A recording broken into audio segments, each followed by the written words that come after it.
স্ত্রীর পরকীয়া সম্পর্ক ধরে ফেলায় প্রেমিককে নিয়ে মারধর করে স্বামীর মাথা ফাটালো স্ত্রী।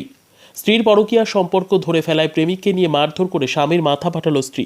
ঘটনাটি ঘটেছে নরেন্দ্রপুর থানা এলাকার মহামায়াতলায়। আক্রান্ত স্বামী এই ঘটনায় নরেন্দ্রপুর থানায় অভিযোগ দায়ের করেছেন। ঘটনার তদন্ত শুরু করেছে পুলিশ। তবে এখনও পর্যন্ত এই ঘটনায় কাউকে গ্রেফতার করতে পারেনি পুলিশ। নরেন্দ্রপুর থানা এলাকার মহামায়াতলার বাসিন্দা গণেশ বৈদ্য ও স্ত্রী লীলা বৈদ্য।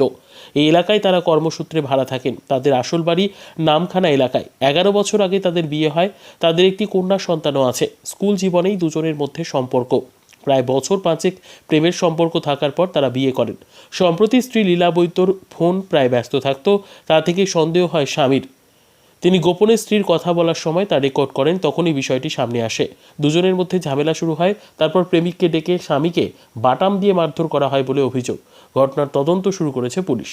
ব্যুরো রিপোর্ট, দিনরাত স্টার নিউজ। স্যার, অভিযোগ কিভাবে এই ঘটনা মানে আপনার কপাল ফাটলো? এটা আমার 3-4 মাস, ঠিক আছে, 3-4 মাস ওই ছেলের সাথে ব্যবহার করতুক, ঠিক আছে। ফোনে আমার স্ত্রী ফোনে ব্যবহার করতুক। আমি অনেকবার ধরেছি। এর আগে আমি কিছু বলিনি। আমি ছেলের সাথে প্রেম করতুক, কি কথা বলতুক হোয়াটসঅ্যাপে।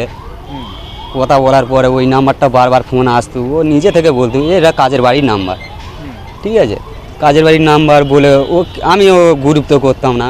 আমি নিজেও গাড়ির ড্রাইভার, ঠিক আছে। বুঝতে পারলে কি করে? বুঝতে পারলাম ফোনে রেকর্ডিং।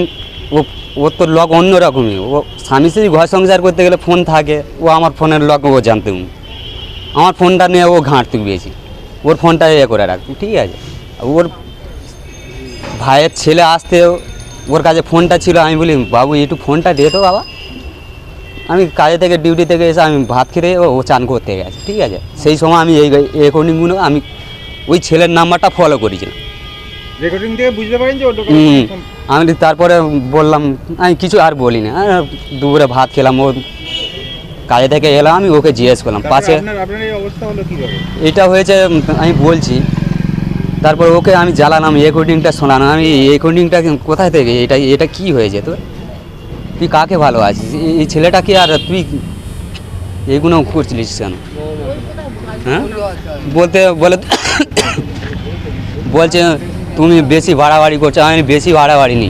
এখানটা আমার যে কটা ভাড়াটি আছে আমি সকলের ডাকছি। আমি ক্লাবের ছেলের ডেকে নিয়ে আসে। আমি শুধু একটা কথা বলছি, ভয় দেখেছি আমি বাজবানে তোর বেঁধে এখানটা পুড়িয়ে মারব। তোর প্রমাণ আমি হাতে নাতে ধরেছি। আর সহ্য করতে পারবো। আপনার এই ঘটনা কি করে ঘটলো? এটা হয়েছে আমাকে ডাকলো ওর পিসির বাড়ি থেকে আমতলায় ডাকলো। ওর যে গার্লফ্রেন্ড আছে ও ছেলে ভুলে নিয়ে এসেছিলো। আমার শালারা ও ধরে আমার বাটাম নিয়ে গেছে। এই তুমি আমার শেষ। আপনার নাম কি? আমার নাম গণেশ।